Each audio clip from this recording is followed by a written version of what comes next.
Hello friends. आज हम आपको लेके चलते हैं लैंड ऑफ स्माइल्स। तो अगर आपने अभी नहीं गेस किया तो लैंड ऑफ स्माइल थाईलैंड को बोला जाता है। रीज़न इसका क्योंकि वहाँ के लोग बहुत ही पोलाइट, हम्बल और they meet you with a smile always. तो हमारी ये ट्रिप स्टार्ट होती है दिल्ली से, जहाँ से हमने फ्लाइट ली थी, जो इसमाई ट्रिप से बुक की थी स्वर्ण भूमि एयरपोर्ट बैंकॉक के लिए। फिर एयरपोर्ट से आपको आपके होटल जाना होगा, उसके लिए डिफरेंट ऑप्शंस अवेलेबल हैं। सबसे कॉस्ट एफिशिएंट वे अगर आपको बैंकॉक में ट्रैवल करना है तो बीटीएस सिस्टम है, Bangkok transport system, just like Delhi metro या मेट्रो इन अदर सिटीज। उसके अलावा आप एयरपोर्ट से टैक्सी भी बुक कर सकते हैं, बट वो भी आपको चार्ज थोड़ा ज़्यादा ही कोट करते हैं। तो ग्रैब एक ऑप्शन है, जस्ट लाइक जैसे ओला और उबर है इंडिया में, वैसे ही आप वहाँ पे ग्रैब एक ऐप इंस्टॉल कर सकते हैं, जहाँ से आप टैक्सी वगैरह बुक कर सकते हैं। हमें जो एयरपोर्ट से कोट किया गया वहाँ पे जो लोकल टैक्सी ट्रेवल्स द्वारा वो 700 900 थाई बात था। बट जो हमने उबर बुक की, वहाँ पे ग्रैब के थ्रू टैक्सी बुक की, वेटिंग थी वहाँ पे अराउंड 20 मिनट्स की।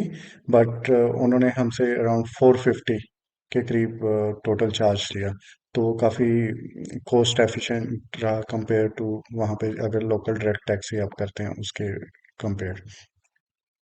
और वही सेम लोकेशन से जैसे हमने वापस जाने के लिए, जब हमें बीटीएस का पता चल गया तो हमें 90 थाई बात पर पर्सन के हिसाब से लगा चार्ज। तो बीटीएस काफ़ी कॉस्ट एफिशिएंट वे है within the city travel करने के लिए, और even from the airport to your hotel, अगर ये कनेक्टेड है नियर बाय किसी बीटीएस स्टेशन से। तो अगर विद इन द सिटी आपने छोटे डिस्टेंस पर ट्रैवल करना है तो आप टुक टुक भी ट्राई कर सकते हैं एक्सपीरियंस के लिए।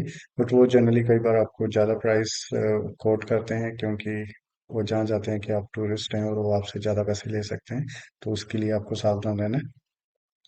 बैंकॉक जाना जाता है अपनी बहुत सारी टूरिस्ट अट्रैक्शंस के लिए, जिसमें ग्रैंड पैलेस, वाइट रण, वाट फू, चाटुचक वीकेंड मार्केट आ जाती है, फ्लोटिंग मार्केट आ जाती है, जो कि अपने आप में एक यूनिक एक्सपीरियंस है। ये जो भी आप क्लिप देख रहे हैं, ये किंग पावर मैन मैनखॉन, जो टॉलेस्ट बिल्डिंग है बैंकॉक में, उसकी है। और यहाँ पे आपको बहुत ही अच्छा एक्सपीरियंस आप ले सकते हैं स्काई वॉक का। 310 मीटर से आप ग्लास पे चलते हैं तो आपको बिल्कुल नीचे बिल्डिंग्स और पूरी सिटी की स्काई लाइन दिखती है, पेनोरामिक व्यू मिलता है आपको, जो कि हाईएस्ट पॉइंट वहाँ पे 314 मीटर्स पे। तो यहाँ पे आपको जो टिकट रहती है, अलग अलग प्राइसिंग है उसमें। हमने आई गेस पेड किया था अराउंड 880 थाई बात। तो that was around 1700 something Indian rupees में। तो उसमें कुछ भी खाना इंक्लूडेड नहीं था, वो जस्ट आपकी टिकट रहती है, एंट्री टिकट। और उसमें कुछ और टिकट कैटेगरीज भी थी, जिसमें वो कुछ आपको ड्रिंक्स या कुछ खाना स्नैक्स वगैरह इंक्लूड करके देते हैं। तो जो आपको टू प्रूफ पे जहाँ पे आप बैठते हैं हाईएस्ट पॉइंट्स वगैरह पे, वहाँ पे अगर आप कुछ भी ड्रिंक्स या जूस या कुछ भी, इवन द वाटर बॉटल, वो आपको काफ़ी कॉस्टली चार्ज करते हैं। तो बेटर है आप वो जो 74th फ्लोर है वहीं से लेके जाएं। प्राइस का डिफरेंस ऑलमोस्ट 5 टाइम्स है। जस्ट आप जो 4 फ्लोर्स ऊपर जाएंगे और वहां से और नीचे लेने से। तो ये चीज का आप ध्यान रख सकते।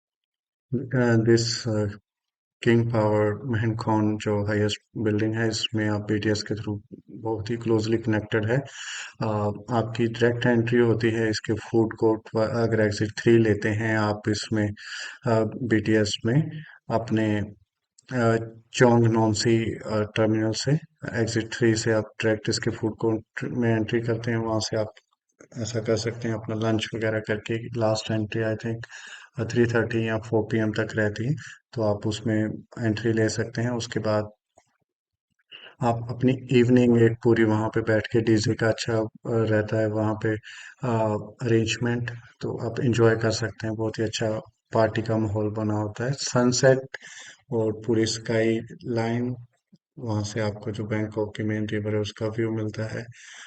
तो आपको वो पूरा इसमें देखने को मिलेगा।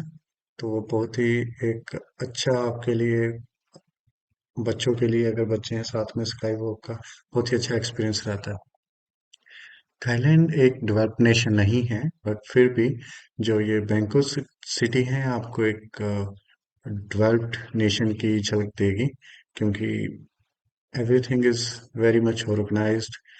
वहाँ पे अगर बारिश भी होती है तो पानी ऐसे आपको सड़कों पे बहुत ज़्यादा खड़ा नहीं मिलेगा, साथ के साथ drainage system is good, clean city है। ट्रैफिक रहती है रोड्स पे, बट वो आपको काफ़ी ऑर्गेनाइज्ड मिलेगी। लोगों में सिविक सेंस बहुत अच्छी है, आपको कोई बेफालतू हॉर्न मारता हुआ नहीं दिखेगा। रोड क्रॉस आपको करना है, जेब्रा क्रॉसिंग से आप कर सकते हैं आराम से।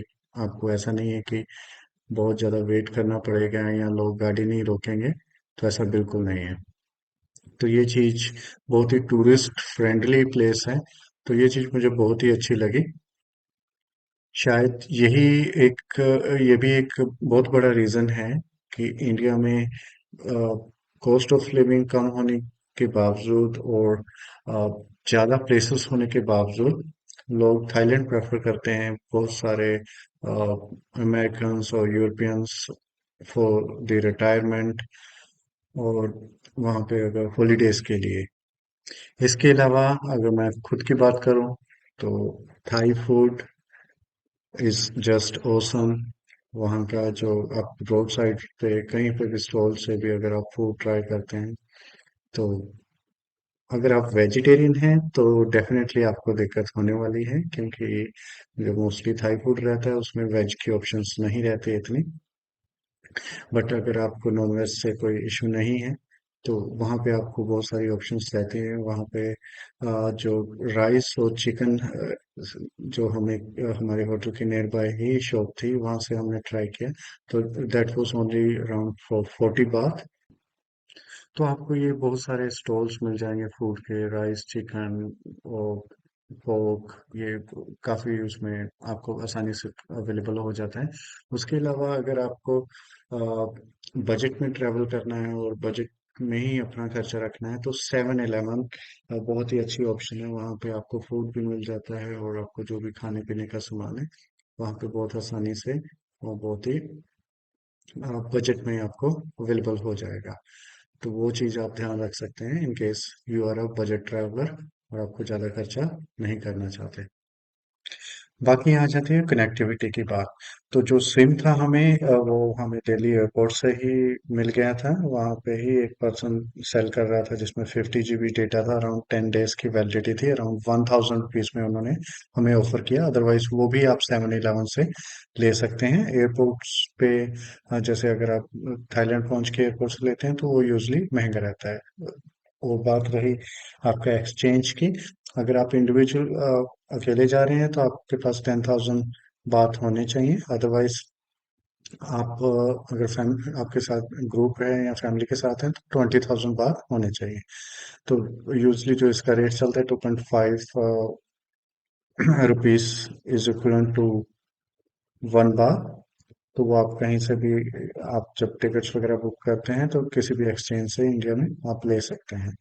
बाकी आप उसमें यूएसडी भी कैरी कर सकते हैं अगर आप चाहें, और क्रेडिट कार्ड्स मोस्टली वर्क करते हैं, बट आपको कैश रखना चाहिए, क्योंकि जो छोटे फूड स्टॉल्स या कहीं शॉप्स रहती हैं, मार्केट्स, वहाँ पे हर जगह पे कार्ड से आप पेमेंट नहीं कर पाएंगे, तो आपको लोकल थाई करेंसी साथ में होनी ही चाहिए। यूएसडी अगर आपके पास रहेंगे तो आप कहीं से भी थाईलैंड में जैसे एक्सचेंज कर सकते हैं, जो भी एक्सचेंज शॉप्स रहती हैं उनसे। होटल बुकिंग के लिए आप इस माई ट्रिप, Booking.com वगैरह यूज़ कर सकते हैं, मेक माई ट्रिप वगैरह। तो हमें जो 7 डेज के लिए बैंकॉक में होटल कॉस्ट किया, that was around 4,900 baht, that is around 12,000 something Indian rupees. And it was around Dussehra time, so ये वहाँ पे जो हम टॉलेस्ट बिल्डिंग से बाहर ही जब आए थे तो वहाँ पे ये रोड पे कुछ फंक्शन वगैरह हो रहा था। ये एक काफ़ी ब्यूटीफुल एक्सपीरियंस था, क्योंकि आप जब किसी दूसरी कंट्री में होते हैं और वहाँ पे देखते हैं कि आपके कल्चर के रिलेटेड भी आपको कुछ देखने को मिलता है, तो आपको डेफिनेटली वो अच्छा लगता है। तो यहाँ से हम फिर से बीटीएस के थ्रू अपने वापस होटल पहुँचते हैं, और वहाँ पे अभी हम आपको जो दिखा रहे हैं वो है हमारे होटल से व्यू। इसी के साथ ये वीडियो हम यहीं पे समाप्त करते हैं। इसका सेकंड पार्ट जिसमें हम पटाया जाएंगे, तो वो आपको जल्दी देखने को मिलेगा। So for that please subscribe the channel, like, comment and share it with your friends. Thank you so much.